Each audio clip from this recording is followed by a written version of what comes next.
তবে ইন্ট্রো করি না, কিন্তু আমি এখন ঝুলছি একটা গুহার 100 ফুট নিচে, যেটা মাটির নিচে 5 কিলোমিটার জুড়ে বিস্তৃত আছে। আর আমরা এটা পছন্দ করি বা না করি, যখনই আমি আর আমার বন্ধুরা মাটি টাচ করলাম, আমরা অফিসিয়ালি এখানে আগামী 7টা দিন কাটাতে চলেছি।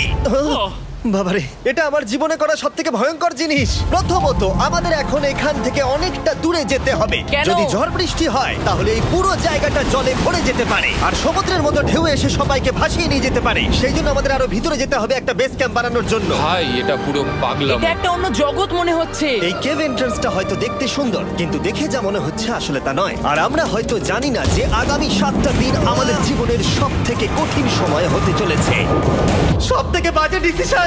ঠিক আছে, আর কিছুক্ষণের মধ্যেই অন্ধকার হতে চলেছে। ক্যাম্প না করলে আমরা বিপদে পড়বো। আমরা কোথায় যাচ্ছি সেটা কি বলবে? আমাদের ক্যাম্প সেটআপের জন্য একটা ফ্ল্যাট গ্রাউন্ড খুঁজতেই হবে। কেভের ভেতরে ঢোকার পরে আমরা এমন একটা জায়গা খুঁজে পেলাম যেটা অনেকটা উঁচুতে থাকায় আমরা জল থেকে সুরক্ষিত থাকতে পারবো। তার মানে এটা ক্যাম্পের জন্য পারফেক্ট। পারফেক্টটা একটু বেশি হয়ে গেল। মোটামুটি বলা যেতে পারে। ঠিক আছে, ক্যাম্পের জন্য মোটামুটি। প্রথম দিনের বাকিটা আমরা কাটিয়ে দিলাম আমাদের জিনিসপত্র আনতে। প্রত্যেকটা ব্যাগের ওজন প্রায় 80 পাউন্ডস। আর যেমনটা তোমরা ফুটেজে দেখছো, আমরা এটা করতে 4 ঘন্টা লাগিয়ে দিলাম। এখান থেকে যাওয়া খুব কঠিন। তারপরে আমরা সবাই বেস ক্যাম্পে ফিরে গেলাম। ঠিক আছে, আমরা এখানে লাইট লাগিয়ে দিলাম। আমাদের সব জিনিসপত্র হোম বেসে চলে এসেছে। একটু ক্যামেরাটা ওদিকে দেখাবে? ওদিকটা কিন্তু ভয়ানক অন্ধকার, আর সবসময় এরকমই থাকবে। তাই আমরা ক্যাম্পিং গ্রাউন্ডের জন্য খুব বেশি কিছু করতে পারলাম না। কটা ফুটো করে দড়ি টাঙিয়ে দিলাম। এটা ধরো আর ওঠো দেখি। মনে হচ্ছে আমাদের হ্যামকগুলো ভালোই সাপোর্ট পাবে। আর তারপরে আমাদের সার্ভাইভাল গাইড জোয়ের সাহায্যে আমরা হ্যামক টাঙালাম। এই সরু দড়িটা আমার হ্যামকটাকে ধরে রাখবে। হ্যাঁ, ডিনার খেয়ে আমরা প্রথম রাত্রি ঠান্ডার জন্য তৈরি হলাম। আমি মিথ্যে কথা বলবো না, আমি যতটা ভেবেছিলাম তার থেকে এই হ্যামকটা অনেক বেশি কমফোর্টেবল। এই আমি তো আমার চমকেই হাতটা তো গেছিলাম। বড় কেন ভাই? এই কেভটা 2.5 কিলোমিটার ডিপ, আর আমরা এখন এন্ট্রান্সের কাছেই ক্যাম্পিং করছি। কাল আমরা অনেক কিছু এক্সপ্লোর করব। তোমরা কেমন ঘুমালে? ভয়ঙ্কর। ঘুমই হয়নি। এটা সত্যিই একটা অস্বস্তিকর পরিবেশ। কেবের উপর থেকে অনবরত আমাদের উপরে জল পড়েই যাচ্ছিল, তাই উপরে একটা প্লাস্টিক চাপালাম, কিন্তু তাও আমাদের হ্যামকের উপরে জল পড়েই যাচ্ছিল। একটা আইডিয়া আছে, চলো শেল্টারগুলোকে ভালোভাবে তৈরি করি। আমার মনে হয় এই প্লাস্টিকগুলোকে জুড়ে দিলে আর জল পড়বে না। বাহ, তুমি তো জিনিয়াস। আমি শুধু একজন ইউটিউবারই নয়, ঠিক আছে? আমার হ্যামকটা এটার উপরে ঝুলছিল। মানে দেখো, আমি আরেকটু হলে হ্যামক থেকে নেমে পড়ে যেতাম। আর আমরা সেই সময় এটা বুঝতেই পারিনি যে এই গর্তটা প্রায় 40 ফুট গভীর। তাই যখন আমি আর শন প্লাস্টিকগুলোকে জুড়ছিলাম, তখন ম্যাক আর কার্ল এই গর্তটা কতটা ভয়ঙ্কর সেটা দেখতে গেল। আমার হ্যামকটা দেখতে পাচ্ছো? ওখানে আমি ঘুমোচ্ছিলাম। এদিকটা দেখো। আর যেহেতু এই কেভে সব একই রকম দেখতে, তাই আমাদেরকে ফলো করা অনেকটাই কঠিন ছিল। এই ম্যাপে তোমরা আমাদের হোম বেস দেখতে পারবে, আর দেখতে পারবে ওরা ওখান থেকে কত দূর হ্যাঁ, যাচ্ছে। এটা তো খুবই ভয়ঙ্কর। এটা পাগলামো। আর যখন ছেলেরা র্যান্ডমলি এক্সপ্লোর করছিল, তখন আমি আর শন ক্যাম্পে কাজ করছিলাম। এই স্লিপিং ব্যাগটা এখানে কেন পড়ে? কারণ এটার থেকে পিয়ের গন্ধ বেরোচ্ছে। ইয়া, এটার থেকে শেখা উচিত স্লিপিং ব্যাগ ভাড়া নিতে নেই। আমরা স্লিপিং ব্যাগ কেন ভাড়া আমি- নিয়েছি? কেন আমি আমরা জানি না। স্লিপিং ব্যাগ গুলো কিনে আনতে পারলাম না? আর তারপরে আমরা এই দুটো প্লাস্টিককে জিপ টাই দিয়ে জুড়ে দিলাম। কিছু মনে করো না, এই দড়িটার উপরে আমার জীবন বাজি আছে। আর তখন ওইদিকে ম্যাক আর কার্ল তখন ওই গর্তের মধ্যে। ও মাই গড, ম্যাক! আর শেষ পর্যন্ত ওরা একদম নিচে পৌঁছে গেল। এই! আমি তো ভাবলাম সবাই ক্যাম্প নিয়ে কাজ করবে। আমরা শুধু দেখাচ্ছিলাম জায়গাটা কতটা ভয়ঙ্কর। না পড়লেই হবে, তোমাদের স্কিল নেই। আচ্ছা, ঠিক আছে। আর যদিও ওদের এবার ফিরে আসা উচিত ছিল, কিন্তু কাল আর ম্যাক এটা কতটা গভীর সেটা দেখানোর চেষ্টা করলো। ভাই এটা দেখতে দারুণ লাগছে। তুমি কি নদীটাকে পার করতে পারবে? কিন্তু ওরা এটা জানে না যে এই রিভারটা এই কেভের গোটাটাই জুড়ে আছে। তার মানে এর মধ্যেও আমাদের কিছুটা সময় কাটাতে হতেই পারে। ওই তো ওরা এসে গেছে। এসো। তোমরা রান্না করে রেখেছো তো? হ্যাঁ, রান্না করেছি। ঠিক বলেছ।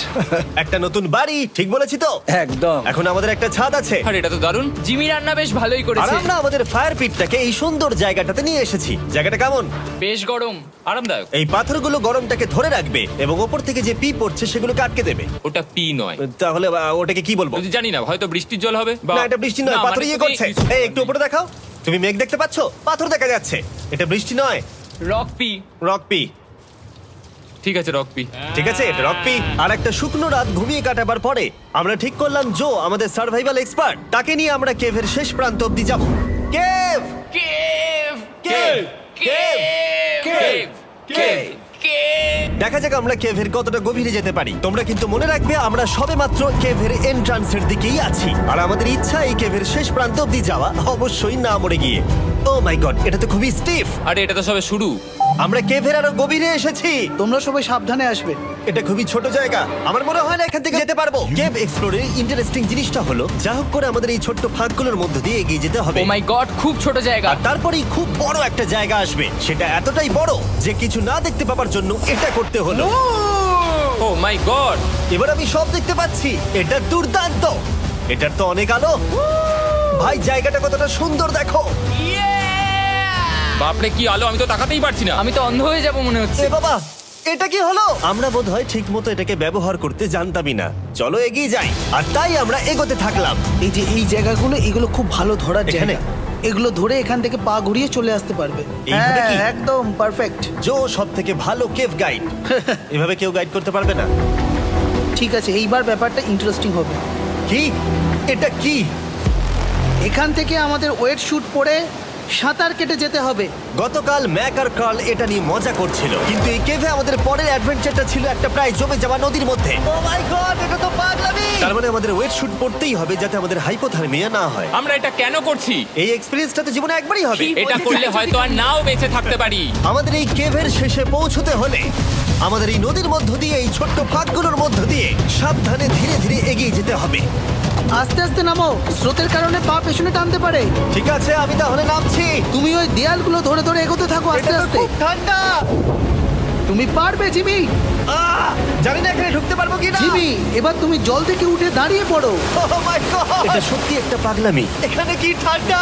যখন তোমরা খুব ঠান্ডা জলের মধ্যে থাকবে তখন একটা পাথরকে ধরে এগিয়ে চলা খুব কঠিন হবে। ও মাই গড, এটা সত্যি পাগলামি। ম্যাক, গড, চলে এসো। আমার ভয় লাগছে। চলো চলো, পারবে। ভাই। এগোতে থাকো, পেছন দিকে তাকিও না। একবার দেখো আমরা কি করছি। কিন্তু এই বাধাগুলো এতটা কঠিন ছিল না সামনে যা আসতে চলেছিল তার তুলনায়। আমরা পেরেছি। কেভ কেভ কেভ এই, কেভ। একটা কথা শোনো, আমরা 10% আসিনি। তার মানে এখনো আমরা শুধুমাত্র সার্ফেসেই রয়েছি, আর শেষ প্রান্তে পৌঁছতে হলে আমাদেরকে আরো 2 কিলোমিটার যেতে হবে। যেরকম তোমরা দেখতে পাচ্ছ এখানে 24x7 বৃষ্টি হয়, তাই আমি একটা আড্ডা মারার জায়গা তৈরি করেছি যেখানে আমরা কেউ ভিজবো না। আমি ভাবছি আমি যদি এটা না বানাতাম তাহলে কি হতো। আমি নিশ্চিত যে ওদের একটা ভেজা পাথরের উপর শুতে হতো। আমাদের ক্রমাগত এগিয়ে যেতে হবে এবং শরীরটাকে ভিজে রাখতে হবে। ঠিক আছে। নইলে আমাদের শরীরের তাপমাত্রা কমে এটা যাবে। এতটা কঠিন কেন? সব থেকে বাজে ব্যাপার হলো আমরা যতটাই দিকে এগোবো ততটাই আমাদের পিছন দিকে ক্যাম্পে ফিরতে হবে। আমাদের পরের বাধাটা হয়তো জলের মধ্যে নয়, কিন্তু তার মানে এটা নয় যে সেটা সহজ হবে। আরে এটা কি মাকড়সার জাল? কিন্তু আমি মাকড়সা দেখতে পাচ্ছি না তার কেন? মানে ওটা আমাদের উপরে আছে। আরে তোমার গায়ে, তোমার গায়ে। আমার বন্ধুরা বলতে বাজে, এই গেমটা মিস্টার বিস ভিডিওর মতো, যত এগোবে ততই কঠিন হবে। সত্যি কথা বলতে যদি আমাদের সাথে জো না থাকতো আমরা মরেই যেতাম। আর 3 ঘন্টা পরে জো আমাদের জন্য একটা বাজে খবর নিয়ে এলো। জল অনেকটা বেড়ে গেছে আর আমরা অনেকটা সময় লাগিয়ে ফেলেছি, তাই আজকে আমাদের আবার ক্যাম্পে ফিরে যেতে হবে। আমি মানবো না। তুমি সেফটি এক্সপার্টের কথা অমান্য করতে পারো না। আমি এটা মানবো না। সত্যি কথা বলতে আমাদেরকে ফিরতেই হতো, কারণ এর আগে আমরা শুট করতে অনেকটাই সময় নষ্ট করে দিয়েছি, তারপর ফ্লেয়ার নিয়ে খেলেছি, তাই আমরা ফিরে যাচ্ছি আর এই মিশনটা আমরা পরের দিন আবার শুরু করব। শন, আমরা এসে গেছি। আরে তুমি এখানে কি করছিলে? এখন তোমরা কেউ ভিজবে না। আমি তো জানতামই না এই লাইটগুলো আমরা এনেছি। এগুলো দারুণ লাগছে তাই না? দুঃখের বিষয় আজকে আমরা মাত্র 20% এগোতে পেরেছি, কিন্তু বিশ্বাস করো আমরা শেষ পর্যন্ত অবশ্যই যাব আগামী কয়েকদিনের মধ্যেই। আমার মনে হয় না। কোনোদিনই হবে না। আমি তো বললাম। আমরা ডে 4টা রেস্ট নেব আর ডে 5-এ চেষ্টা করব এই কেভের শেষ অবধি যাবার। দেখা যাক কি হয়। ডে 3-তে মজা হলো, কালকে আবার দেখা হচ্ছে। আর কেভের ভিতরে 3টে খুব বাজে রাত কাটাবার পরে পরের দিন সকালে আমাদের মাথায় শুধু একটাই কথা আসছিল, আমার একটা হট শাওয়ার চাই, তবে আমি এখন একটু শান্তি পাবো। ও এখন শাওয়ার পেলে কিন্তু দারুণ হয়। আমি চান করিনি প্রায় 3-4 দিন হয়ে গেল। তোমরা নিশ্চয়ই জানো কেভের মধ্যে শাওয়ার করা সম্ভব নয়। আমাদের অনেকটা পথ হেঁটে সাবধানে আগের রিভার বেডের কাছে পৌঁছতে হলো। ও মাই গড! আমি আমার ব্রেনকে ফিল করতে পারছি। আমি এভাবে ব্রেনকে ফিল আমার করিনি। কপালটা জমে গেল পুরো। চলো ড্রোন দিয়ে মাথার চুলগুলো শুকিয়ে নি। এদিকে এসো ড্রোন। ও দাঁড়াও দাঁড়াও দাঁড়াও, এটা কিন্তু কাজ করছে। হ্যাঁ, দারুণ কাজ করছে। ড্রোন থাকতে হেয়ার ড্রায়ারের কি দরকার? আর চুল শুকানোর পর আমরা জয়ের সাথে জার্নির প্ল্যান করতে বসলাম। প্রথমে আমাদের কালকে যেখান দিয়ে গেলাম সেখান দিয়ে আগে যেতে হবে। জলের মধ্যে ঝাঁপ দিতে হবে এবং পাথর দেখে হাঁটতে হবে। এগুলো সবকটা আমরা যদি পার করতে পারি তাহলে আমরা গ্লো ওয়ার্ম চেম্বারে পৌঁছে যাব। কেমন দেখতে তুমি সেটা বলো না, আমি তোমাদেরকে সারপ্রাইজ দিতে চাই। তোমার মনে হয় আমরা পারবো? ওইসব বাদ দাও, আমরা ঠিক কালকে পৌঁছে যাব। কালকের প্ল্যান আমরা চক আউট করে নিয়েছি। আমরা রেস্ট করছি আর ফেস্টিভ্যাল স্মোর্টস খাচ্ছি আমাদের এনার্জি রিগেন করতে। সবাইকে চিয়ার্স। Yippee! জো এই প্রথমবার ফেস্টিভ্যাল Oh, স্মোর্টস দারুণ। খাচ্ছে। জো সত্যি কথা বলবে। এটা দারুণ, তাহলে ভালো লাগলো। এটা দারুণ লেগেছে। আমরা এই চকলেটটা আগে কেন বের করিনি? এটা এমনি চকলেটের থেকে 10 গুণ ভালো খেতে। সত্যি কথা বলতে তোমরা যদি ফেস্টিভ্যালের সাথে স্মোর্স ট্রাই না করে থাকো তাহলে তোমরা মিস করছো। কালকে আমরা পুরো কেভটা এক্সপ্লোর করব, দেখা হচ্ছে। তাই আমরা ভালো করে ঘুমানোর চেষ্টা করলাম আর কালকের প্রিপারেশন নিলাম কেভের শেষে যাওয়ার জন্য। আমরা আমাদের জীবনের সবথেকে ডেঞ্জারাস জার্নি করতে চলেছি। ডে 3 এর অভিজ্ঞতা মাথায় রেখে আমরা কম শুট করেছি যাতে আমরা সামনের দিকে তাড়াতাড়ি এগোতে পারি। জলটা খুব ঠান্ডা হ্যাঁ, আগের দিনের মতোই খুব ভালো। এই তো আর যাতে আমরা সবাই বেঁচে ফিরতে পারি তাই জো ছাড়াও আরেকজন সার্ভাইভাল এক্সপার্টকে আমরা নিয়ে এসেছিলাম। এখানেই আমরা ডে 3 তে আটকে গেছিলাম। এখন আমরা কি করব? এবারে আমরা অনেক তাড়াতাড়ি এসেছি। আমাদের পিছনে ঘন অন্ধকার, কোথায় যাব? এই রাস্তাটা অনেক সরু এবং হ্যাঁ। স্রোত প্রচুর বেশি, তাই আমরা দেয়ালগুলো ধরে ধরে আস্তে আস্তে এগোবো। এই যে এইভাবে। ও হ্যাঁ, God! এই রকটায় জাম্প করো। কয়েকটা ভালো পাথর আছে যেগুলোকে তুমি ধরে এগোতে পারবে। আরে এখানটা তো অনেক অন্ধকার। আমি আর পা পাচ্ছি না, আমি এখন মাটিতে আর পাই পাচ্ছি না। যেহেতু আমরা মাটিতে পা পাচ্ছিলাম না, তার মানে যদি আমরা পাথর ছেড়ে দিই তাহলে এই জলের স্রোত আমাদেরকে ভাসিয়ে নিয়ে যেতে পারে। জো, আমরা কি করব? আমি এটা ধরে এসেছি, তুমি এটা ঠিক ধরো। আছে, আমি তো দেখতেও পাচ্ছি না কোথায় যাচ্ছি। জো, স্রোত আমাকে ভাসিয়ে নিয়ে চলে যাচ্ছে। আমি তুমি করবো কি করে? পারবে, পারবে।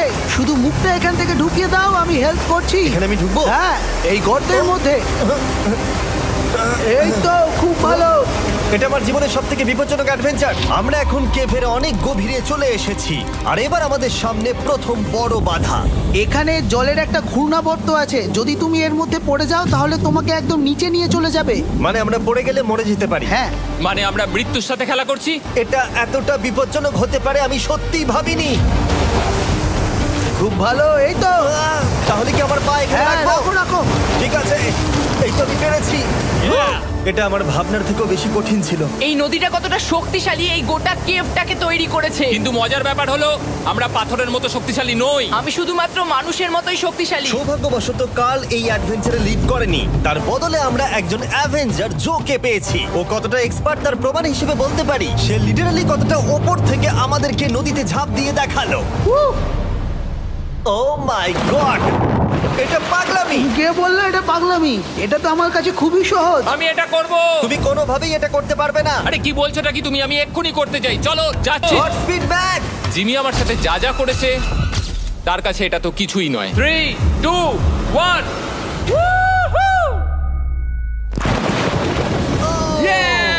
তুমি করবে? না, আমরা না এগুলো শেষ পর্যন্ত যেতে পারবো না।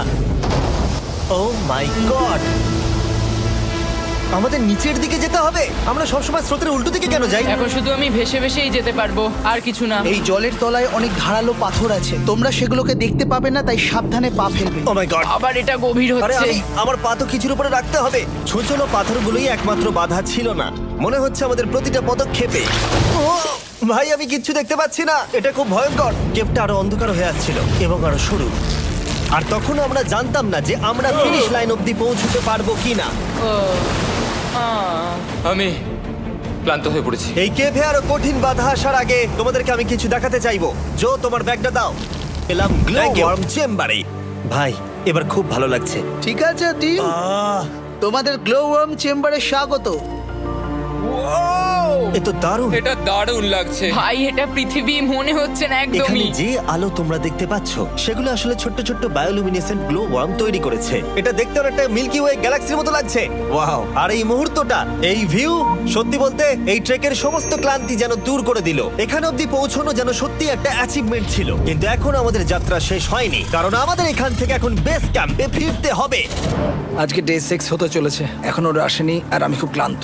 আমার মনে হয় না আমি ভালো করে ঘুমোতে পারবো। ওদের জন্য খুব চিন্তা হচ্ছে। এই ট্রিপটা অনেকটাই সহজ ছিল কারণ আমরা স্রোতের সাথে ভেসে ভেসে যাচ্ছিলাম। আর যেহেতু তোমরা এই ট্রিপটা দেখেছো তাই আমরা এটাকে স্কিপ করলাম। কিন্তু সত্যি বলতে এই জার্নিটাও অনেকটা বেশি সময় নিল, কারণ আমরা ক্যাম্পে পৌঁছানোর আগেই 6 নম্বর দিন চলে এলো। শন, সবাই ঠিক আছো তো? আমার খুব চিন্তা হচ্ছিল। Happy day 6। ডে 6 খুব ভালো। এনার্জি বাড়াতে আমরা আগুনের উত্তাপ নিলাম এবং ফাইনালি আমরা কিছু খেতে পেলাম। এটা খুবই অ্যাডভেঞ্চারাস ডে ছিল। কালকে দেখা হচ্ছে, মানে আজকেই হয়তো। এটা হয় ডে কোনোদিন 6 হবে না। নাকি আজকে, না আমি জানি না। এত বড় ট্রেক সম্পূর্ণ করার পরে শারীরিকভাবে চূড়ান্ত ক্লান্ত হওয়া সত্ত্বেও জানি না কেন কিন্তু আমি একদমই ঘুমাতে পারছিলাম না।